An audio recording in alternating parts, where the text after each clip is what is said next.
Ethan just wanted to finish his last delivery and pick up his 6-year-old son. But when he stepped into the grand hall of billionaire Eleanor Hart's mansion, he froze. Then panic set in. Among the gleaming marble and crystal chandeliers, a portrait stood illuminated under its own spotlight. Anna, his wife, dead 3 years. Except the nameplate beneath the frame didn't say Anna. It was a name Ethan had never heard before. Why did Eleanor have his wife's photograph? And why had his wife lived her entire life under a false name? The package in Ethan's hands felt heavier than it should. He stood in the entrance hall of the Hart mansion, staring at the portrait on the wall. His delivery bag slipped from his shoulder and hit the marble floor with a dull thud. It was Anna. Not a woman who looked like Anna. Not someone with similar features. It was her. The curve of her smile, the way her eyes crinkled at the corners, even the small birthmark on her left cheek. Every detail matched the woman he had married 8 years ago, the woman he had buried 3 years ago. But the brass nameplate beneath the gilded frame read, Evelyn Hart, beloved sister. Ethan's throat closed, his vision blurred at the edges. He took a step closer, then another, until he stood directly beneath the portrait. The woman in the painting wore an elegant navy dress. Her hair was styled in soft waves. She looked younger, maybe early 20s, but it was undeniably her. A door opened somewhere to his left. Footsteps approached across the polished floor. "Can I help you?" Ethan turned. A woman in a dark suit stood watching him. She was older than the woman in the portrait, maybe late 40s. Her hair was pulled back in a tight bun. Her expression was carefully neutral, but her eyes had sharpened when they landed on his face. "I'm sorry," Ethan managed. His voice came out rough. "I'm here to deliver a package, but this photo..." The woman's face went white. She took 3 quick steps backward. "Who are you?" she demanded. Her composure had cracked. She looked between Ethan and the portrait, her breath coming faster. "My name is Ethan Cole. I'm just a delivery driver." "But that woman in the painting..." He pointed at the portrait with a shaking hand. "That's my wife." The woman stared at him. For a long moment, neither of them moved. Then she turned sharply and called out, "Marcus!" A man in a security uniform appeared from a side hallway. He was broad-shouldered and expressionless. "Escort this man out," the woman said. Her voice had turned cold. "Immediately." "Wait," Ethan started. But Marcus was already moving toward him. "Ma'am, I'm not trying to cause trouble," Ethan said quickly. "I just need to understand why you have a painting of my wife in your house. Her name was Anna. Anna Cole. She died 3 years ago in a car accident. But that's her." "I know it is." The woman's face had gone from white to gray. She gripped the back of a nearby chair. "Get him out," she repeated, but her voice wavered. Marcus took Ethan's arm, not roughly, but firmly. Ethan allowed himself to be guided toward the door. His mind was spinning. Nothing made sense. Anna had never mentioned any connection to wealth. She had never talked about her family at all. When he had asked, she always changed the subject with a sad smile and said her past didn't matter. Only their future did. He was halfway to the door when he heard it. "Wait." Marcus stopped. Ethan turned. The woman had followed them. She was trembling. "You said," her voice broke. She swallowed hard and tried again. "You said she was your wife." Ethan nodded slowly. "And she's..." The woman couldn't finish the sentence. "Dead." Ethan said quietly. "Yes." 3 years ago. A drunk driver ran a red light. She died on impact. The woman's knees buckled. She caught herself on the wall. Marcus moved toward her, but she waved him off. "Is she alive?" the woman whispered. Her eyes were desperate. "Please, is Evelyn alive?" "I don't know anyone named Evelyn," Ethan said. "My wife's name was Anna." The woman shook her head. Tears spilled down her cheeks. No, that's..." She looked up at the portrait, then back at Ethan. "That's my sister, Evelyn Hart. She disappeared 13 years ago. I've been searching for her ever since.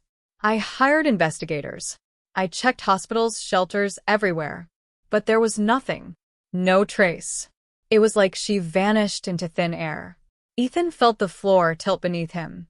He reached out and steadied himself against the door frame. That can't be right, he said. But even as he spoke, he knew it could be.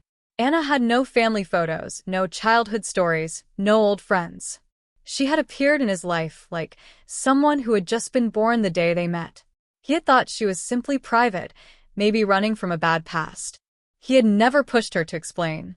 The woman took a shaking breath and seemed to pull herself together. She straightened and wiped her eyes. "My name is Eleanor Hart," she said. "That portrait is of my younger sister. She would be 35 now. The painting was done when she was 22, right before she disappeared."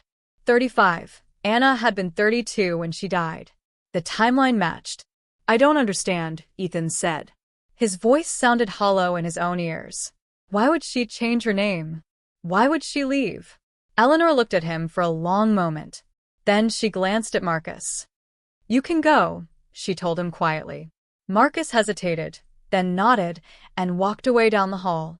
Eleanor turned back to Ethan. "Come with me," she said. She led him through a series of corridors into a smaller sitting room. Floor-to-ceiling windows overlooked a garden.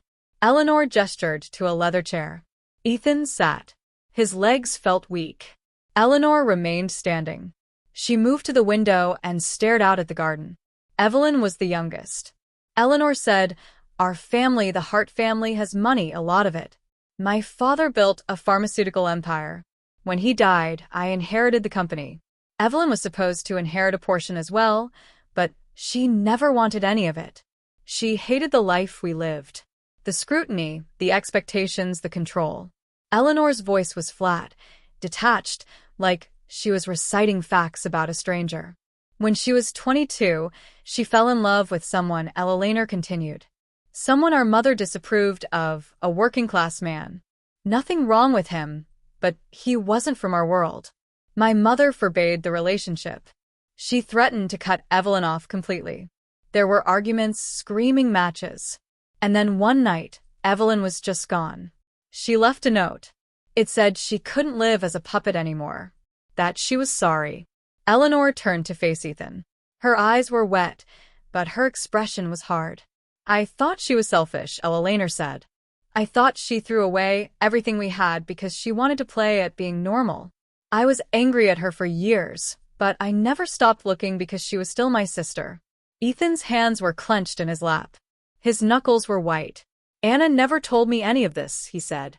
"She said she didn't have family. She said she grew up in foster care. I believed her." Eleanor's expression softened slightly. "She was protecting you," she said quietly. "If she told you the truth, my family would have found her. Found you, and they would have made your life hell."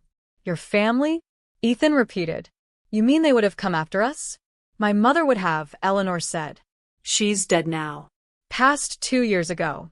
But yes, she would have done everything in her power to separate you. She viewed Evelyn Anna as a runaway asset.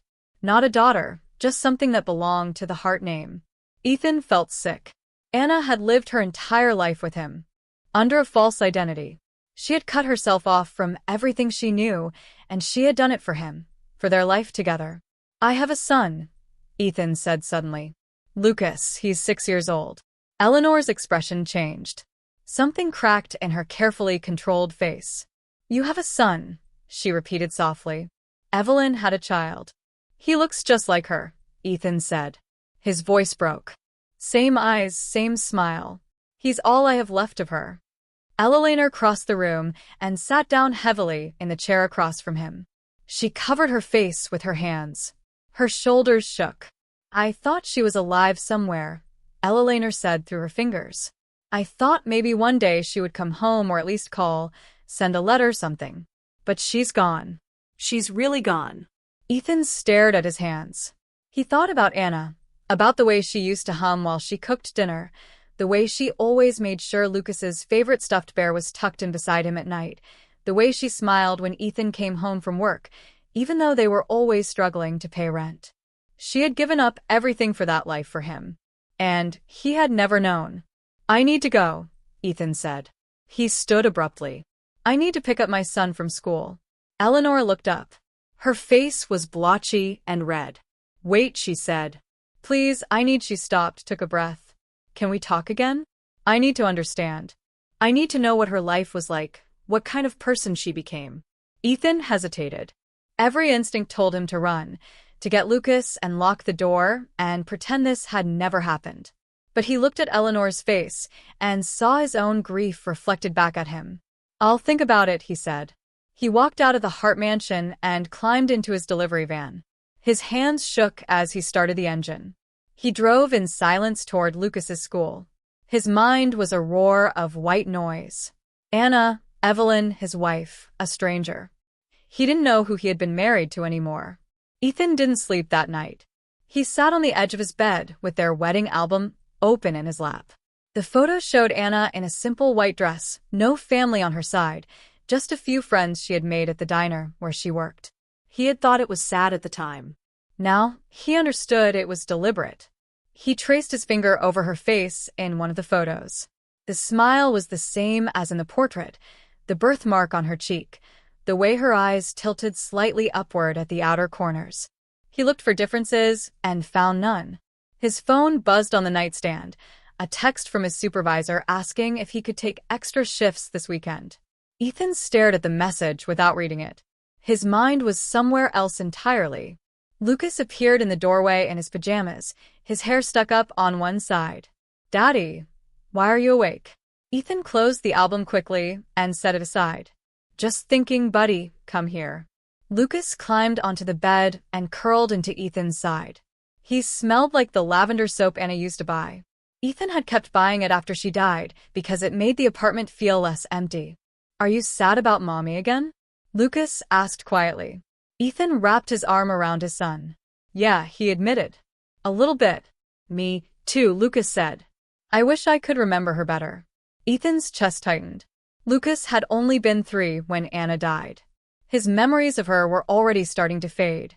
Soon, all he would have were the stories Ethan told him and the photos around the apartment. She loved you very much, Ethan said. More than anything in the world. I know, Lucas said. He yawned. Can I sleep here tonight? Sure. Lucas was asleep within minutes. Ethan stayed awake until dawn, staring at the ceiling and thinking about the woman he had married, the woman who had apparently erased herself to be with him. The next morning, after dropping Lucas at school, Ethan sat in his van and pulled out his phone. He stared at Eleanor's business card. She had pressed it into his hand before he left the mansion. Her personal number was written on the back in neat handwriting. He didn't want to believe Eleanor. He wanted to think it was all some bizarre mistake. But the portrait didn't lie, and neither did the timeline. Anna had appeared in his life 10 years ago with no past and no family. She had been 22 then. If she was really Evelyn Hart, she would have been running for 4 years by that point. Ethan dialed the number before he could change his mind. Eleanor answered on the second ring. This is Eleanor. It's Ethan Cole, he said. His voice was rough. From yesterday. There was a brief silence on the other end. Then Eleanor spoke carefully. Thank you for calling. I wasn't sure if you would. I need to know if you're telling the truth, Ethan said bluntly. Not because I think Anna lied to me. I know she had her reasons. But I need to be sure before I let myself believe that she gave up everything for me. I understand, Eleanor said quietly. What do you need? A DNA test, Ethan said. Between you and my son. If Anna was really your sister, then Lucas would be your nephew. The test would show it. Eleanor didn't hesitate. Yes, of course. Whatever you need. I can arrange for a lab to come to you. Somewhere private. You won't have to bring Lucas to the mansion if you don't want to. Okay, Ethan said. He felt something loosen slightly in his chest. Okay, Ethan, Eleanor said. Her voice was gentler now. I know this is difficult. I'm not trying to take anything from you. I just want to understand what happened to my sister. And if Lucas is my nephew, she stopped. I would like to know him if you're willing.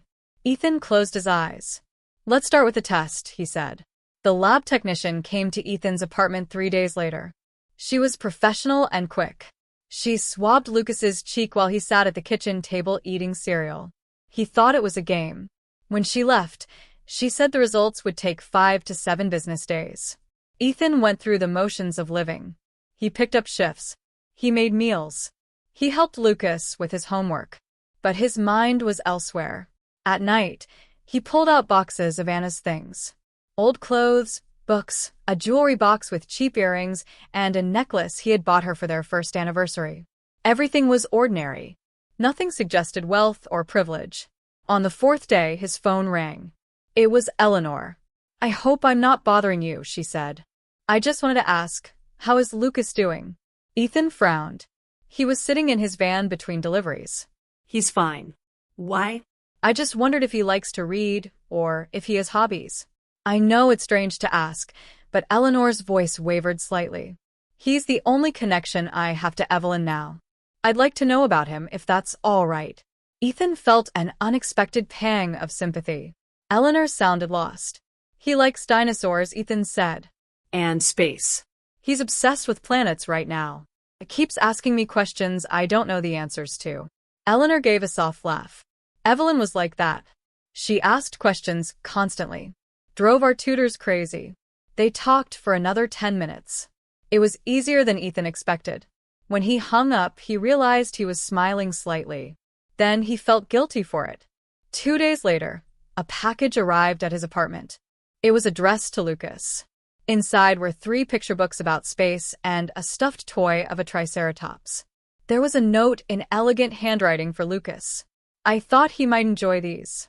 Eleanor Lucas was thrilled. He carried the triceratops everywhere for the next 2 days. When Ethan texted Eleanor to say thank you, she responded immediately. It wasn't pleasure. Evelyn loved dinosaurs too when she was young. The DNA results arrived on the 7th day. Ethan picked up the envelope from his mailbox and sat in his van with the engine off. His hands shook as he opened it. The technical language was dense, but the conclusion was clear. The tested individuals share a biological relationship consistent with that of aunt and nephew. Probability of relationship 99.9%. Ethan sat in silence. The paper trembled in his hands. It was real. All of it was real. Anna had been Evelyn Hart. She had run from wealth-ornamented family and her entire identity. She had become someone else entirely. And she had died without ever telling him the truth. He called Eleanor. She answered immediately. The results came, he said, and her voice was tight with tension. "Lucas is your nephew." Eleanor made a sound that might have been a sob or a laugh. Ethan couldn't tell. "Thank you," she whispered. "Thank you for telling me." "I'm coming to see you," Ethan said. "Tonight I need answers, real ones this time. About who she was, why she ran everything." "Yes," Eleanor said. "Yes, come whenever you're ready." Ethan dropped Lucas at his neighbor's apartment. Mrs. Wilson, a retired teacher who sometimes babysat, agreed to watch him for a few hours. Then Ethan drove to the Hart mansion. This time, the security guard at the gate waved him through without questions. Eleanor met him at the door. She looked different than she had during their first meeting. Her hair was down. She wore jeans and a sweater instead of the severe business suit. She looked tired and human. "Come in," she said. She led him to the same sitting room as before. This time, the coffee table was covered with photo albums.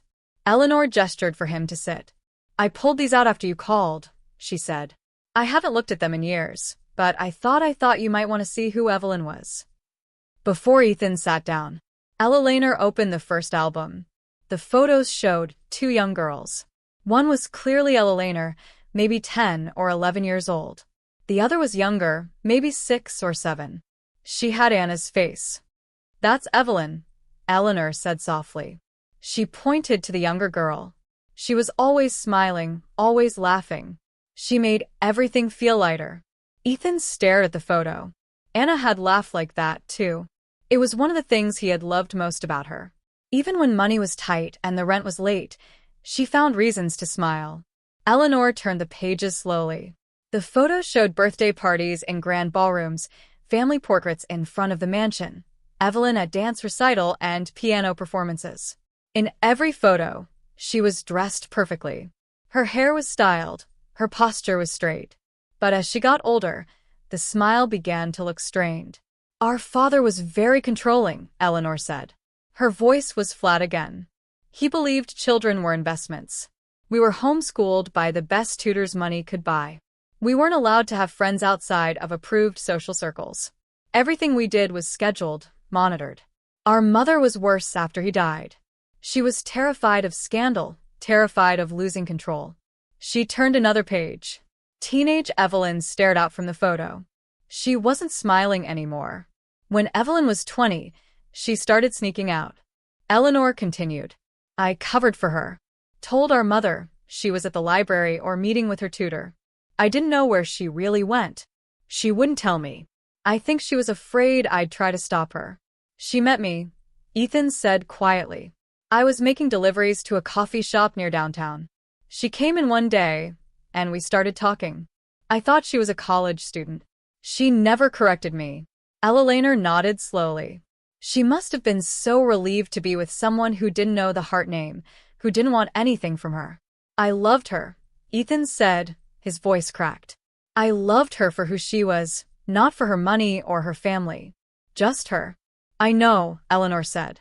That's why she ran. When my mother found out about you, she threatened to destroy your life. She said she would make sure you never worked again. That you would be arrested on false charges if you didn't leave Evelyn alone. Evelyn heard her on the phone making the arrangements. Ethan's hands clenched into fists. She never told me any of this because she knew you would try to fight it, Eleanor said. And you would have lost. My mother had resources you couldn't imagine. So Evelyn left everything behind. She withdrew all the cash she could access from her trust fund, about $50,000, and disappeared. I came home one day and she was just gone. There was a note. It said she was sorry, that she couldn't live in a cage anymore. Eleanor's voice broke. She closed the album and looked at Ethan with wet eyes. I was so angry, she whispered. I thought she abandoned me. I thought she was selfish and ungrateful.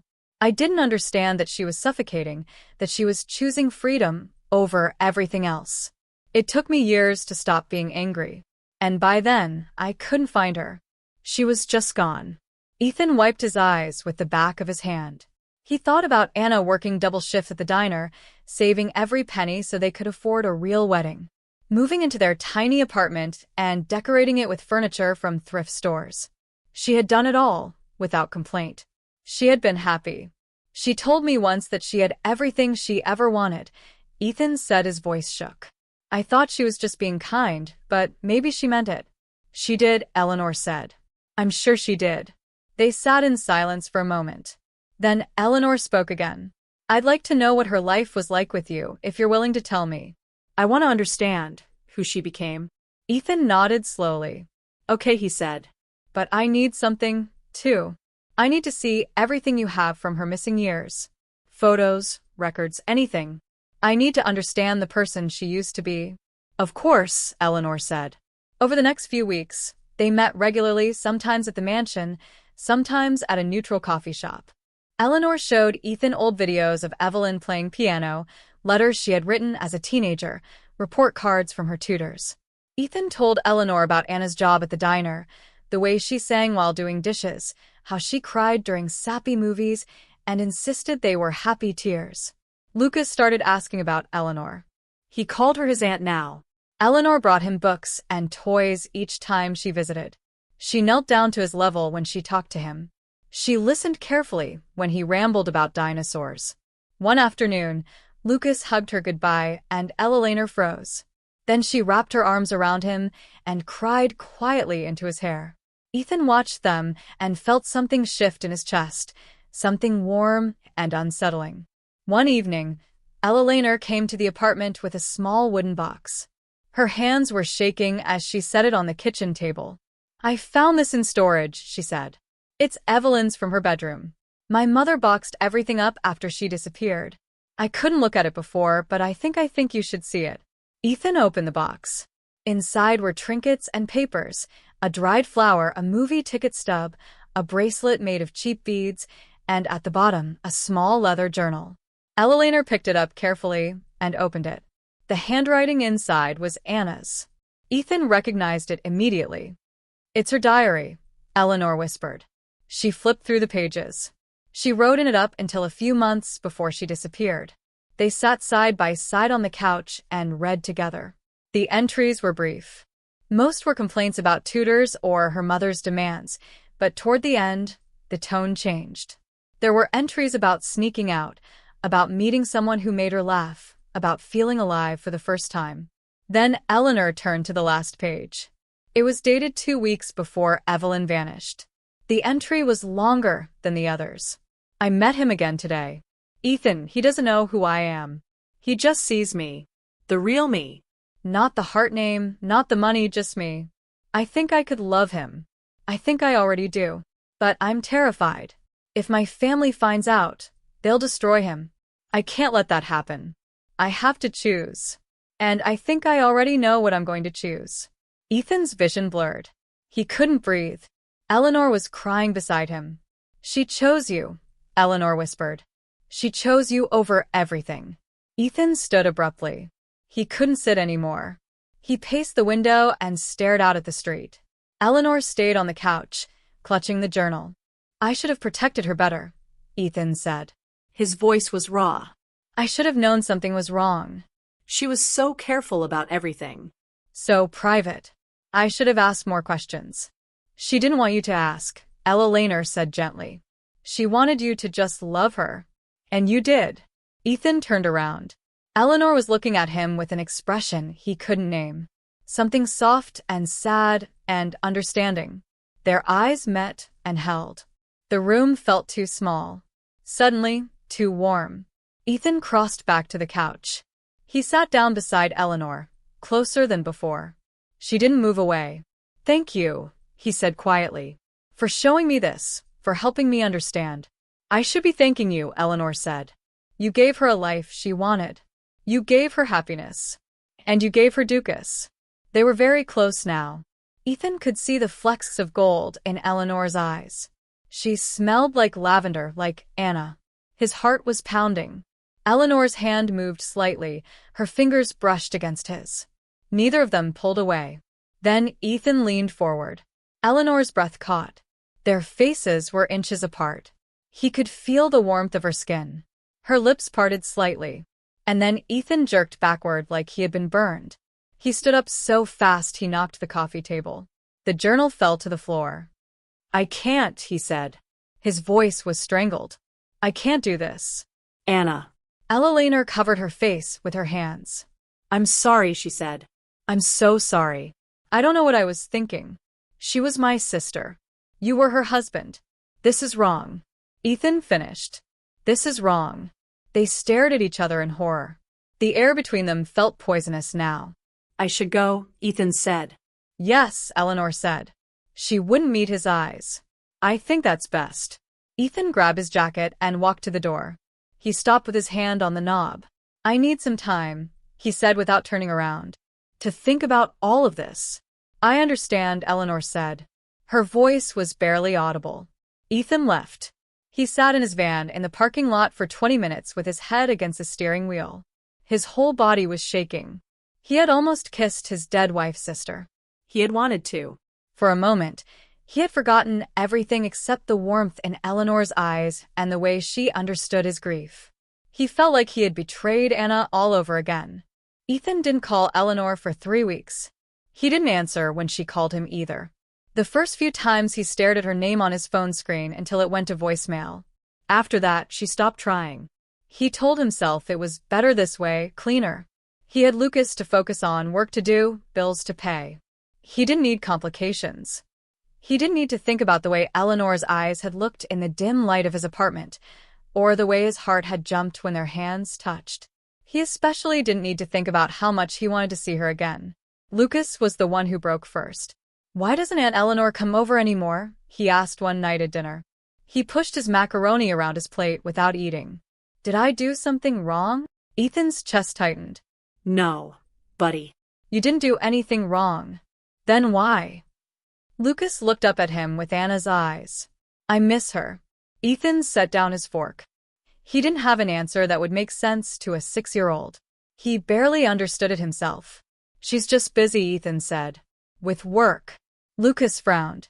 He was smart enough to know that wasn't the whole truth. But he didn't push. He just went back to his dinner in silence. That night, after Lucas was asleep, Ethan pulled out his phone. He scrolled through his messages. Eleanor had sent 3 texts in the first week. Each one was brief and careful. "I'm sorry about what happened. I hope you're okay. Please let me know if you need anything. Tell Lucas I said hello." After that, nothing. Ethan stared at the screen for a long time. Then he set the phone down without responding, but he couldn't stop thinking about her. When he made deliveries, he found himself driving past the Hart mansion. He never stopped, just slowed down slightly and glanced at the gates before moving on. At night, he dreamed about Anna. Except sometimes in the dreams, Anna would turn around and it would be Eleanor instead. He would wake up sweating and guilty. Eleanor wasn't doing any better. She spent long hours at her office, burying herself in work. She attended board meetings and reviewed contracts and signed documents, but her mind was elsewhere. At night, she sat in the sitting room where she and Ethan had almost kissed. She stared at Evelyn's portrait and tried to understand what she was feeling. She had loved her sister. She still did. The grief of losing Evelyn had been the defining pain of her adult life, and now she had found her sister's husband and child. She should have been grateful, relieved, happy to have this connection to Evelyn. Instead, she was falling in love with Ethan, and she hated herself for it. She tried to convince herself it was just shared grief or loneliness. She had been alone for so long. Maybe she was just desperate for connection. But that didn't explain the way her heart lifted when she thought about him, or the way she remembered exactly how his voice sounded when he talked about Anna. One evening, she opened Evelyn's journal again. She read through the entries slowly. Then she stopped on the last page, the one where Evelyn had written about choosing love over everything else. Eleanor traced her finger over the words. "What would you want? She whispered to the empty room. "What would you want me to do?" The portrait on the wall stared back at her in silence. The 4th week arrived. It was a Sunday morning. Ethan woke early. Lucas was still asleep. The apartment was quiet. Ethan sat at the kitchen table with a cup of coffee and realized he didn't want to be alone anymore. He got dressed, woke Lucas gently. They ate breakfast in silence. Then Ethan said something he hadn't planned. "Do you want to go visit Mommy today?" Lucas's face lit up. "Really? Really?" They drove to the cemetery on the edge of town. It was a small place, modest. The headstones were simple granite markers. Anna's was near a maple tree. Ethan had picked the spot because she always loved trees. They parked and walked across the grass. Lucas ran ahead. He knew the way. When they reached the grave, Lucas was already kneeling in front of the headstone. He touched the engraved letters of Anna's name carefully. "Hi, Mommy," he said softly. "I brought Daddy." Ethan knelt beside him.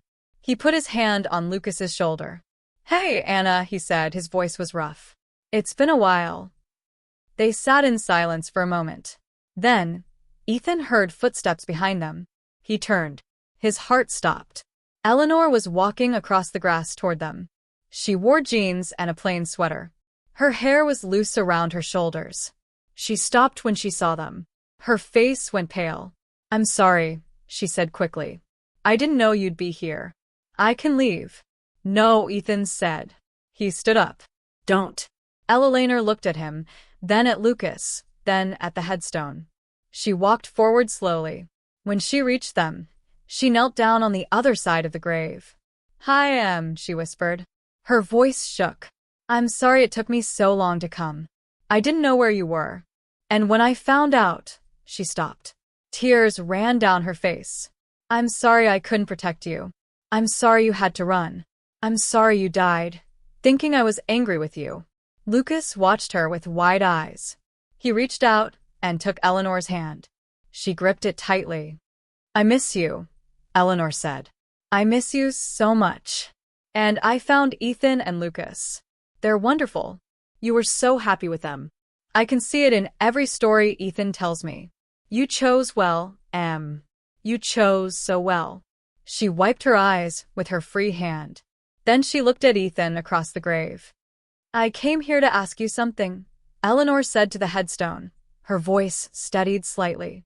"I came to ask if you'd be angry with me, because she started again. Because I have feelings for Ethan, and I don't know if that's wrong. If I'm betraying you, I need to know if you'd hate me for it. Ethan's breath caught. Lucas looked between them, confused, but quiet. Eleanor looked at Ethan directly now. I've been miserable without you, she said. Both of you, I know what almost happened I know it was complicated, but I can't stop thinking about it. About you, about Lucas, about the life Evelyn had with you. And I keep wondering if maybe she stopped. I keep wondering if maybe she'd want us to be happy together. Ethan knelt back down. He stared at Anna's name carved into the stone. I've been thinking about it too, he admitted. Every day, every night, I feel guilty every time, like I'm betraying her memory. But then I think about what she wrote in that journal about choosing love, about choosing to be happy even when it was hard. He looked up at Eleanor. Anna would have wanted me to move on eventually. She said that in one of her letters. I found it after she died. She wrote that if anything happened to her, she wanted me to find someone else to give Lucas a family. I never thought I could. But then I met you. And you're not just someone else. You're her sister. You understand her in ways no one else could. You love Lucas because he's part of her. Eleanor was crying openly now. I love him because he's part of you, too, she said. They stared at each other across Anna's grave. The morning sun filtered through the maple leaves above them. Birds sang somewhere in the distance. The world felt very still. I don't know if this is right, Ethan said quietly. But I know Anna would want us to live. Really live. Not just survive. She would, Eleanor agreed.